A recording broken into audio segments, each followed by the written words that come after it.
Hello, and welcome to the Sunset Gratitude Summit. I'm Emily Silva, the author of Sunset Gratitude. Today I'm speaking with Marilyn Gomez. She's a spiritual junkie married to her husband, Manny, and mama to her 8-year-old little girl. She owns a small business called Infertile Tees, where she designs goods that help people feel seen and heard through their infertility journey. When she isn't running her business, she's outside gardening, watercolor painting, and making memories with her family. I hope you enjoy this beautiful conversation with Marilyn as much as I did. Let's get right into it. Hi, Marilyn. Thank you so much for having this conversation with me. How are you today? I'm so good. Thank you, Emily. I'm happy to be here with you. Yay. I'm so happy that we met on Instagram. Sometimes Instagram is the best. It connects us with the coolest people. I always say that I've met my most closest friends on Instagram.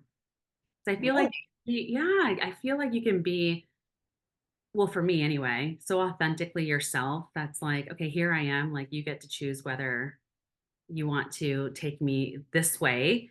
And, it's been just so lovely. So I feel like I have besties all over the US.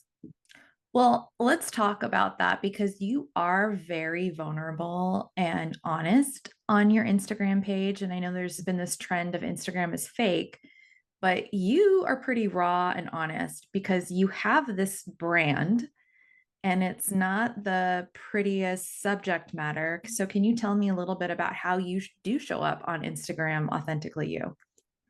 It took me a while to arrive there. And so my company is Infertile Tees. I started my infertility journey in 2009. And for 3 years, I just didn't talk about it to anyone. And it felt like I was putting cement blocks on my chest. Like as Hmm. time would go by, I just felt like I was sinking. And I knew that for me, the only way for me to unsink myself, essentially to just come above water, is to start taking off those cement blocks, which are essentially burdens, right? And shame of not being able to conceive naturally. And so the only way that I knew to do that was to just start talking about it. And the most beautiful thing happened. I felt like I was just kind of blossoming in some ways. I always say that infertility sucks, but because of infertility, it allowed me to discover a voice that I had within myself that I don't think I would have been able to find as easy if pregnancy had come easy for me. I love that. And I totally resonate with that. You were meant to do something really great. And unfortunately, this bad thing had to happen. This hard thing had to happen. But look what you're doing now. I mean, I'm wearing one of your tees here, Oh, I sweatshirts. I love love that. I love this one because the back it says the Hope Club. Yes. And this book I wrote is all about finding hope after grief. And when I saw this on your website, I'm like, I am totally wearing this throughout the launch of this book because it's all about hope. And it's so my question for this entire series is what does finding hope after grief look like to you? Oh, it's so layered to answer that question because when you're in your grief, hope feels like I cannot find happiness until I arrive at my desired goal, right? So for me, like I felt like I could not obtain happiness unless I was chasing hope, and my hope was to eventually become a parent, to become a mother, right? Like I'm a very introspective person. I call myself like a spiritual junkie. I'm into all the energetic stuff. And so I realized I had a moment where I was like, I feel like I'm in the chase of hope. Mm, When really hope for me is finding wholeness and happiness where I am right now. Right. mm, So I feel like two things can exist at the same time. You can still hope for whatever you want to obtain, right? But in order to do that, you have to be whole right now because then you're missing out on mm. everything in your present day. Did you feel like infertility robbed you of your present? 1,000%. 1,000%. And, you know, how do I show up online telling people like, be present today, focus on Mhm. your happiness, do what makes you happy today and whatever, when you're in the thick of it and in the thick of grief, because I was there, right? And it's so hard to hear those things when you're in the thick of grief. But I think there has to be like a moment where you just have to snap into like this present moment, because this is today will never happen again. So how did you do that? Therapy was very helpful. Talking about my grief, realizing that the sun will always rise. And actually, I had a design in my shop designed like 2 years ago, and it said, "And the sun will rise." Like Mm. after everything, the sun will still rise tomorrow, giving us hope and opportunity to like seize that day and find things that make you feel whole um, in that moment. So therapy was very helpful for me, leading into community, people that are like-minded, people that understand your grief, that understand what this experience is like, and advocating for myself. So I talk about community, therapy, and self-advocacy. Self-advocacy can be like going to your primary care physician and telling them, I'm feeling this way, and pressing on despite of them wanting to maybe look at another avenue, or disregarding how you're feeling, right? Saying, no, I actually really do have the stomach pain. Mhm. Or advocating for myself, self advocacy can be like, this is how I'm feeling right now. How am I going to honor my feelings in a way that is healthy, that allows me to still have some sort of self expression in a safe way, setting boundaries with people, friends, family members, because that can also either make things better or worse, and then lean into things that make you feel like little spurts of self-care, right? So little hobbies. For me, giving my time to other people or serving other people is what fills my cup up very quickly. So looking for ways to serve were some of the biggest, most helpful ways for me to kind of navigate that. Tell us a little bit about your journey to this wholeness that you have found. It was like 2013, and we were living in Salt Lake City at the time, and I had a neighbor that started to do or talk more about like energy work and foot zone therapy and Reiki. And I was like, what is this? Okay. So I just started diving into, learning more about that. I started with like essential oils and just therapeutic properties of healing with essential oils, and just kind of learning more about ways that I could ground myself that way with earth. And I'm a Capricorn and I'm very earthy already. So that kind of all just kind of made sense for me. Mhm. Um, and I started to learn more about Reiki. I became certified in Reiki. Didn't do anything for other people with that, but it was more for me, just to gain a Mhm. better understanding on how I can be more aware of my body. When you go through infertility, you're so aware of your physical body, because Yes. you're, every twinge when you're getting your period, every symptom, you're Googling and you're diving into forums and trying to compare symptoms. Am I pregnant? Am I not pregnant? Am I having a miscarriage? Like all of these things, you're aware of what your physical body is doing, but energetically, you're holding on to a lot, and we become so detached from our soul and our physical body, right? And so Oh, yes. me like leaning into things that were like spiritual or energy related allowed me to kind of get myself back into my body and just release all of the like areas where I felt tense, or like my body had betrayed me, right? And so it's a constant work in progress of just being aware. I'd like to do body scans at nighttime where I just lay in my bed, and I just envision this white light just kind of scanning my body and noticing like how different parts of my body is feeling, and how, if I notice that there's a particular part of my body that maybe needs a little bit more love tomorrow, then I'm going to go stretch that part, or maybe I'm going to drink more water, or maybe I need to treat myself to a brownie or something, to just like make me feel whole. So I think that awareness of your body especially like when you've experienced grief and you're aiming for hope, is so important to get yourself to be just a more active participant in your life in that moment. Did you feel detached after your diagnosis? Absolutely. I felt like a science project, Mm, like you yeah. go and you give yourself like your body and you're, being poked and pricked. And even like the instructions are so overwhelming when you're getting ready for an IVF cycle. You get this whole color coded calendar with like this day is this day, and you're measuring syringes and combining medications. And so like you're not attached to your body at all. Hmm. You're just kind of going through these like motions. You're not attached to your body, and yet everything is bodily. Absolutely. That's hard. It's so hard. And so you have done how many rounds of IVF? 4. Four. Wow.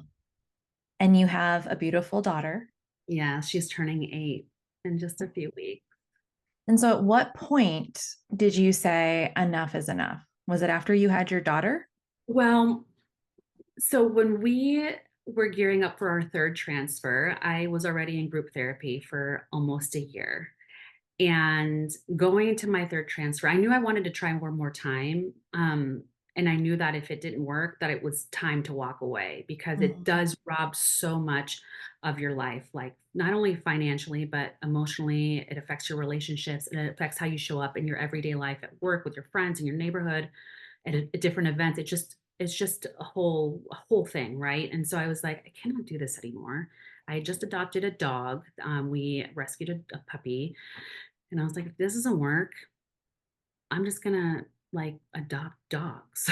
Like I'm just gonna start like a dog rescue center. So going into that transfer, I needed that plan. Like I needed a plan B if plan A didn't work. And so I was already kind of in that mindset. So when it worked, I waited almost 4 years and I had two more frozen embryos. And every year I would get the bill, like because you get billed like hundreds of dollars to keep them frozen in storage, right? Mhm. So I was like, oh, they're still there. My husband's like, what are you gonna do? I'm like, I guess I'll just transfer them. Like, and I did have a lot of hope when I went to transfer them. And actually, I was living in North Carolina. We had moved from Salt Lake City to Charlotte, North Carolina. My embryos were in Salt Lake City. And I Wow. told my husband, I was like, you know what? I want to go to transfer by myself. I have friends there, will take care of me. I have a great girlfriend that will take me to my transfer. So I booked a hotel suite for a couple days. And for me, it felt very spiritual. Like Mm. it felt like I was coming to pick them up. Mm. I was coming to pick up my frozen babies. Whether it worked or not, I knew that they would eventually be in my body, and I needed that closure somehow. So I flew to Salt Lake City, and it was such a spiritual experience, Emily. Like my good girlfriend Brittany picked me up from the hotel, and I told her, I was like, you know what? I'm just gonna Uber. She's like, you're not going to Uber to your transfer. I'm gonna pick you up. She picked me up, took me to my transfer. I'd met my acupuncturist that had done my acupuncture every single transfer there. And it was just so nice. And it felt very serene and just like I was so rooted in what I knew I wanted to do, whether it worked or not. Mhm. So I was so confident in that. I think the grief through that was more like grieving the 10 years that Marilyn had to experience all of that. Yeah, that's a long So time. yeah, and that transfer, it's funny, because I don't talk about this part often, is that like I actually did get a positive pregnancy test before I went in for my beta. And I felt all of pregnancy symptoms, which was bananas because it was like 10 days past transfer. And I felt like plump, like tender, Mm. and Mhm. the lines were there. And it was the first time I'd seen a positive test because I didn't even test with my daughter.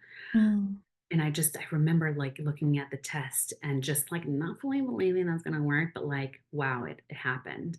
And then the morning of my beta, which was on day 12, I just remember waking up and thinking, "Hmm, I'm not pregnant anymore." Oh. And that was the case. Like they said, "You're not pregnant." And I was like, okay. And they actually tried to tell me to like continue taking my progesterone and oil shots. She was like, just keep going and we're gonna do another check because it still showed that like my beta was like 15. Um, so that was like a possibility, but like I knew in my heart that it was not like it was not gonna be a viable pregnancy. And so I was like, you know what? I think I'm done. I'm not going to continue the shots. And I talked to the nurse on the phone. I'm like, I'm not going to continue going to any more appointments. Like, I'm just done. She's like, Are you okay?" I'm like, yeah, I'm done. And like I mentioned earlier, I grieved for the Marilyn that had to endure all of that for 10 years. But I knew Mhm. it was time. And I think sometimes we have to look at our life like a book. We are the literal author and creators of our story. Now, some things we don't have control of, but we have so much that we do have control over, and that's the stories that we continue to tell ourselves. And when you are growing up and you're getting married and all of that, you're like, I want. People are like, how many kids do you want? And you're like, I want 3 kids. Like you can actually choose. Absolutely. So weird. Yes. I want 3 kids, and I want to have a farm. Like, no, Marilyn, that's actually not in your control.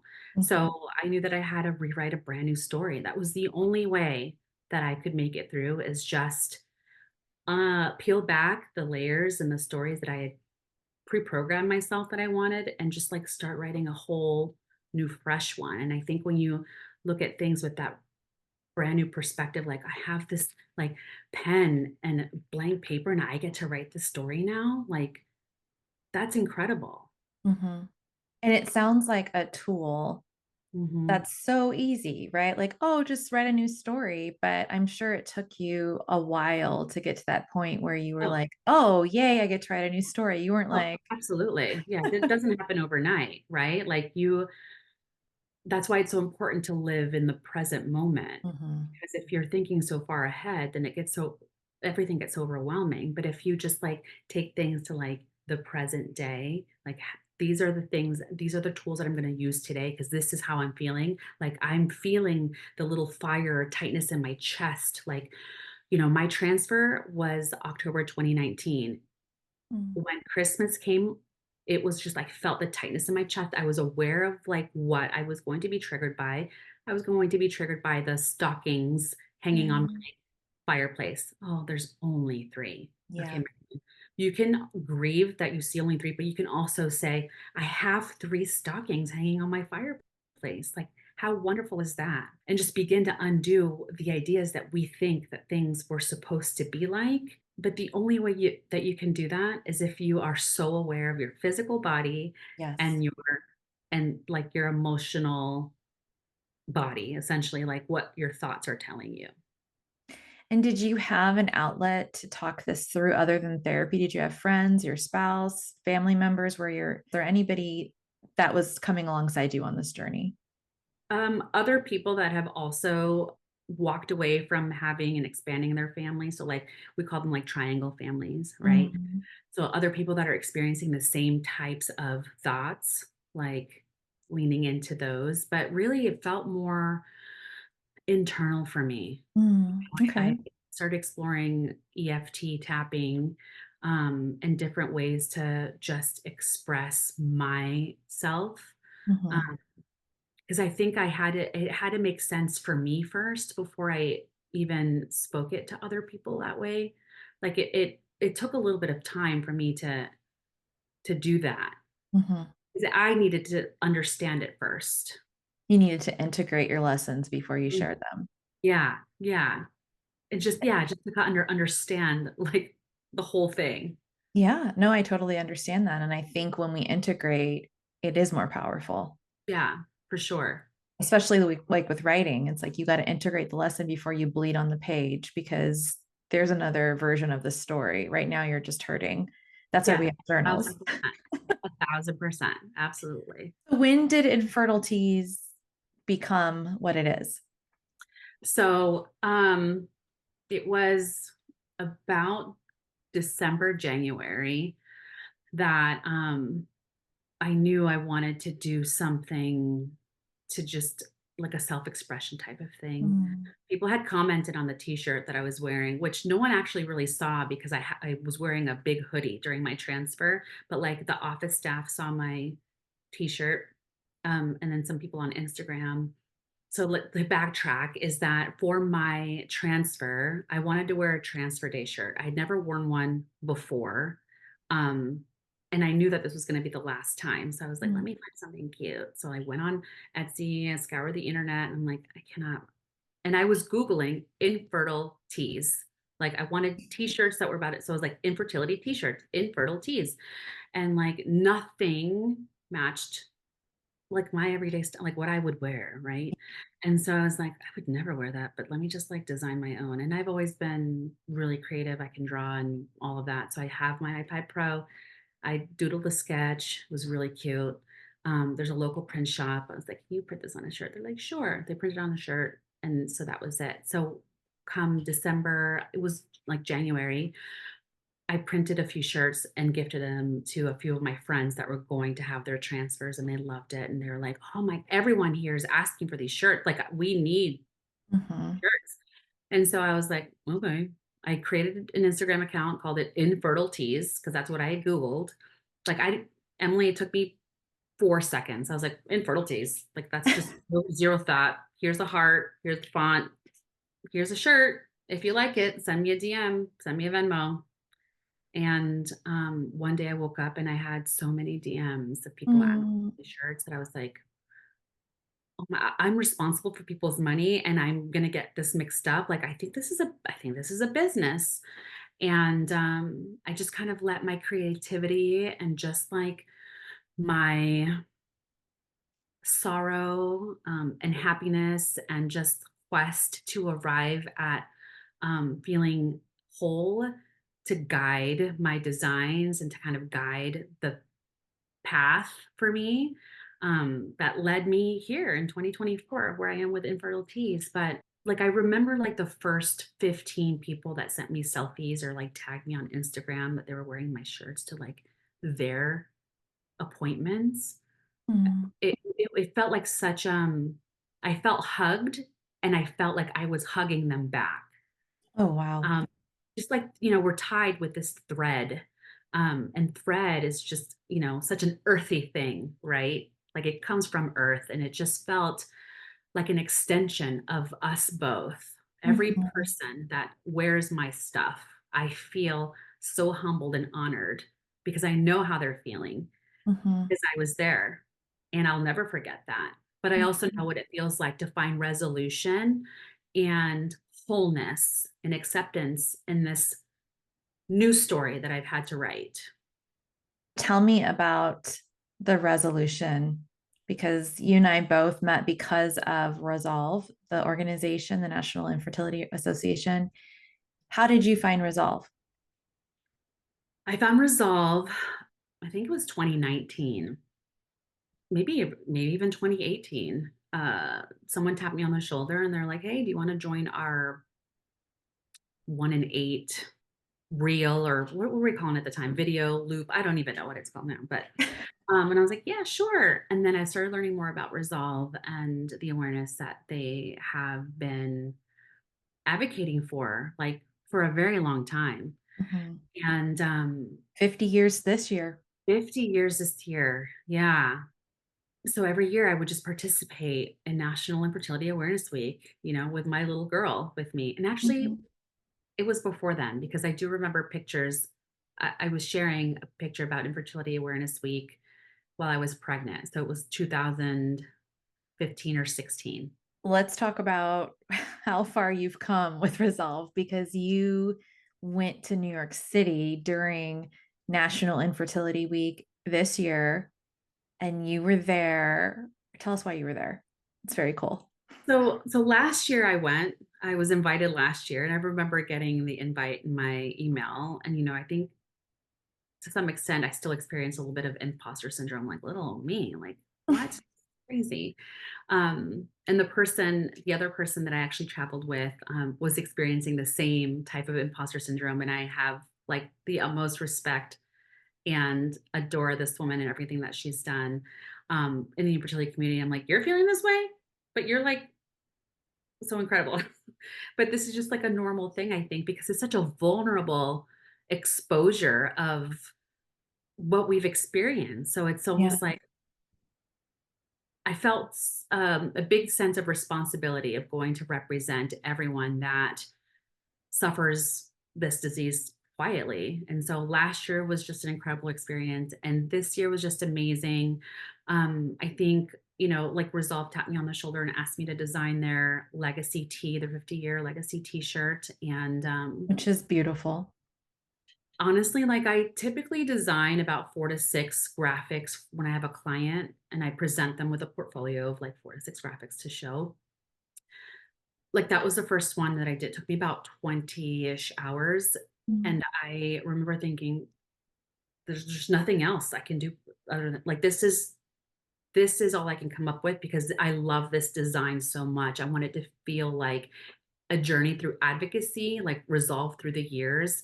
And I knew that I wanted to get Barbara X profile on the tee somehow and diving into her story and her legacy and everything that she's been able to do and grow with Resolve. And I just think about in 1974, like this woman in Massachusetts at her table, like, I'm going to create an organization. I'm going to call it Resolve. Like, this is going to be an infertility association. During that time is just absolutely unheard of. And Yeah. I'm so grateful for her bravery and like the path that she paved for everyone. And it's come a long way, but there's also a lot of work to do. Mhm. Um, but it's been truly an honor to just be woven in this way because it heals so many like hidden parts, but also shines light on so many areas too, where we have a lot more awareness stuff to focus on. So you were there to light up the Empire State Building. What was it like to see it glow in the orange? Amazing. Seeing the Empire State Building light up orange, like the city, right, is just surreal in a lot of ways. I think New York is like the staple of the United States. It's just NYC, New York Mhm. City, is where, concrete dreams where, wait, concrete jungle where dreams are made of. Is that what Alicia Keys says? I'm like trying to quote this song. That's where dreams are made of. And just to be able to do that. And then also have so many people around the United States advocate for their local Yes, municipalities and city buildings and skylines to do the same. it's I mean, amazing. it's amazing. So Yeah. my hope is that this time next year that all 50 states have, their capital lit up as well. Yeah, I mean, we tried to get ours here in San Diego, but you did design our shirt for our walk. Everybody loved it. You really captured the city, and I think you did several walks. And I think every single logo that you created was just so indicative of that part of the nation. And I do hope that all 50 states have some community, whether it's one city or several cities, where 1 in 6, that's a lot. Yeah. So we know that every state has these people that are struggling to create their families. How do you help people infuse hope when they come to you and they're in the throes of this journey and they're buying their transfer day shirt? So I spend a lot of time in my DMs. I love connecting with my community that way. Sometimes I feel like it's too much, but like it'll be 11 o'clock. My husband's like, "Who are you texting?" I'm like, "I'm just replying to a DM." And I just think about this person. I will put their handle in my calendar. Like if they say, "Oh, Mhm. transfer day is on this day," blah, blah, I put their handle in my Okay. calendar on that day and I send them a message on that day. If they're local, I'll send them a text message or I'll send flowers or something like that so that they have someone that tangible that is thinking about them, right? Throughout the journey. But I think hope can look like many different ways. A couple people slid into my DMs. Actually, it's been probably 5 or 6 people last week and said, I've chosen to be childless. Like, I cannot do this anymore.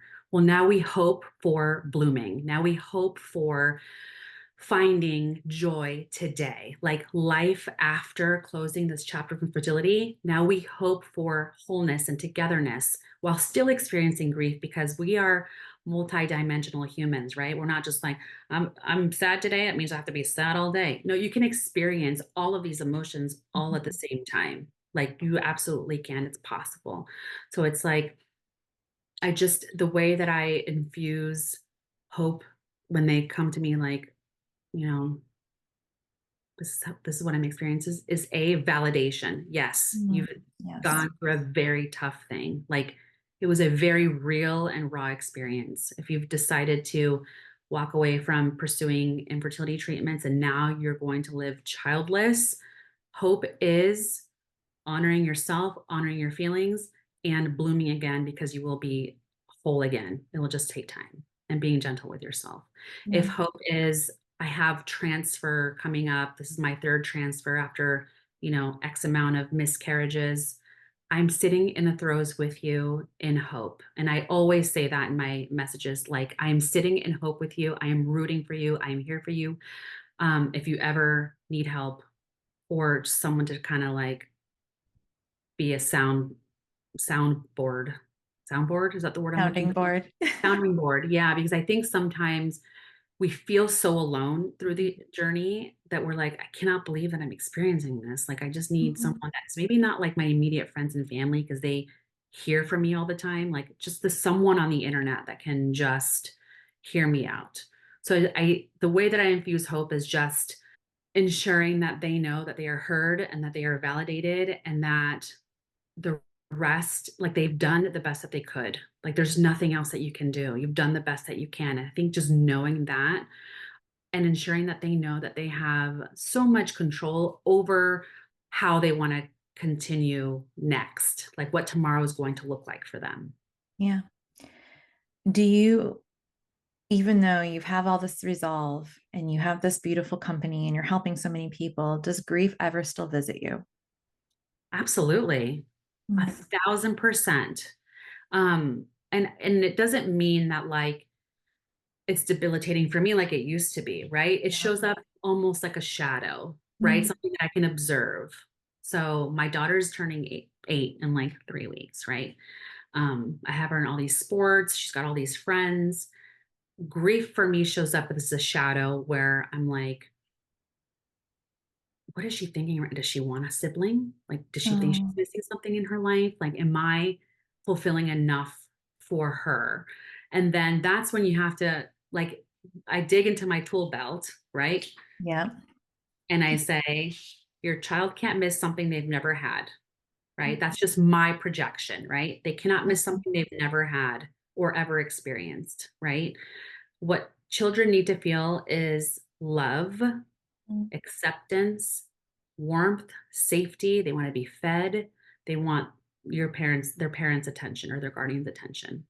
I think the thought process of people saying your child needs a sibling, actually, they really don't. They want healthy and balanced parents, Yeah. right? So, for me, like my shadows of grief show up in like small moments, not as often as they used to, but like, oh, I'm 42. Let me calculate. If I were to try, no, no, it Yeah. just would, and that's just, I think that's just normal though. I think that's Mhm. just the experience, right? Of like trying to make sense of what we couldn't naturally do. Mhm. And I think that's just a great example of how you can hold joy, hope, and grief at the Mhm. same time and then choose. Because Yeah, grief never goes away, but it can be just like a shadow that kind of follows you and you can say like, "Okay, yeah, thank you. Thank you for the right, memory." exactly. Because what you don't want is for it to be absorbed in your body because then you're holding on to these energetic blocks in your physical body that can make you sick, that can cause ulcers, that can cause different types of ailments, right? It's almost like putting those cinder blocks back on, right? So I Yeah. think, and if you have the cinder blocks on, it's okay. Like it's heavy, whatever experience you're having. But like I think it's important to also take a proactive approach in having these tools ready when you are aware of like something that's coming up. Yes. And I think not bypassing the emotion and acknowledging it, just like we need validation on our transfer day or when we choose childlessness or whatever it may be, we have to validate the feeling because it is real. So I love that. Absolutely. Marilyn, you are a bright and shining light. I'm so grateful that I found you and that we have collaborated now on a project. What are you working on now? What am I working on now? Mm-hmm. Many things. Like work-wise? Whatever you want to share. Gosh. I am coming out with a childless not by choice collection. I get a lot of people asking, like, will you create stuff for kids, IVF babies, all this? And I said, no, you can find that on Etsy. Like, I want to keep my experience in my store as general as possible, right? Yeah. Cannot meet every single facet of the infertility experience, but I can meet the generality of it. Yeah. But there are so many people now choosing to now live childless because the infertility experience is just so much and heavy and like you just can't anymore, right? They want to see what it looks like for others. And there's a lot of people that show what it looks like to live childless on Instagram and on social media, right? People want to see that that blooming, that just kind of being able to like celebrate life. Like Mhm. it is possible to live a whole life without children while experiencing the same shadows of grief, like we've been talking about, Yeah. during our conversation. So I'm working on a collection like that, and I'm so excited about it. And then, like hobby wise, I am knee deep in watercolor painting because I just Fun. like, because I'm a creative person, it's hard for me to create without thinking, "Oh, that would be good for my business." But, like, finding watercolor painting, like, something that I don't have to do for anyone else, I just do Mhm. it because I like to, has been really fun. And most recently, I started getting into, building little fairy gardens. Oh, Made me so happy. I'm like, this is gonna bring me so much joy. I watched a TikTok where they talked about serotonin boosting decor. And like in my house, like my decor is very earthy, boho, like very simple, clean lines. But like the little serotonin boost I'm getting outside with like my little fairy gardens. And so that's made me really happy. I love that. So multifaceted, Marilyn. I just think, I wouldn't expect less from you because you are just so bubbly and I feel like every single week you have a new line. So thank you for everything you Trying. do. Where can we find you and connect with you? You can find me at Infertile Tees on Instagram. Awesome. Thanks, Marilyn. Thank you.